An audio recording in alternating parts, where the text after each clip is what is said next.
بيتألق مختار أنيس، حلوة من سمير المرابط، توصل لرقم 9 وأول فرصة. يا ولد يا ولد يا ولد، أيمن أرجيك بيسدد على الدحاك جوه المنطقة وتعدي والهدف، ولكن للغندور إنها جت في إيد عرضية، تسند بإيده هنا بإيده، لمسة أيمن أرجيك ضيع هدف مؤكد وسدد وأنقذ مختار أنيس.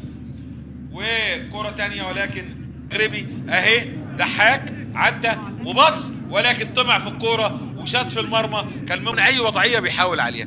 منتخب المغرب قوي، ويوسف ارجيك او قبل كده شاط حلوه مختار انيس حارس المنتخب الجزائري، مرابط وتخبط في الحائط البشري وتوصل لمختار انيس، بيمسك كده وينزل على الارض ويهدي وتوصل لسعد، لكن في فاول هنا. المرابط يا ولد يا ولد يا ولد، بيتألق مختار انيس، حلوة من سمير المرابط انيس. الله يا الله الله الله الله. وهيشير عنهم الحكم الرابع عبد الحميد.